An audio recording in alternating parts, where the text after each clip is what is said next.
সংসদ অধিবেশনে audio বিভ্রাটকে sabotage হিসেবে দেখছে সংসদীয় কমিটি। এ ঘটনার কারণ অনুসন্ধানে একটি তদন্ত কমিটি গঠন করা হয়েছে বলে জানিয়েছেন জাতীয় সংসদের চিফ হুইপ নুরুল ইসলাম মনি। সকালে সংসদ কমিটির প্রথম বৈঠক শেষে চিফ হুইপ জানান, আগামী ৩ এপ্রিলের মধ্যে এ নিয়ে তদন্ত প্রতিবেদন দাখিল করা হবে।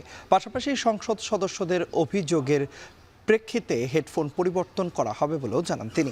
আগামী ১০ এপ্রিলের মধ্যে এমপিদের আবাসন বরাদ্দ সম্পূর্ণ হবে বলে আশা প্রকাশ করে চিফ হুইপ। তবে বরাদ্দ পাওয়া বাসাগুলো যথাযথভাবে ব্যবহারের আহ্বান জানান তিনি। সংসদ কমিটির প্রথম সভায় বিরোধী দলীয় উপনেতা ডাক্তার আবদুল্লাহ তাহের সহ কমিটির ১১ জন সদস্য উপস্থিত ছিলেন।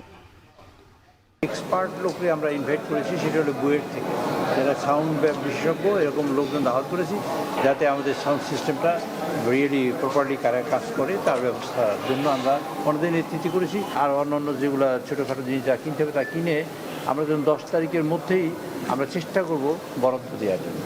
সকল এমপি সাহেবরা 10 তারিখের মধ্যে উঠতে পারবেন তা নয়, তবে তারা বাসা পেয়েছেন এবং সেই অনুযায়ী তারা ডেকোরেট করে নিতে পারবেন।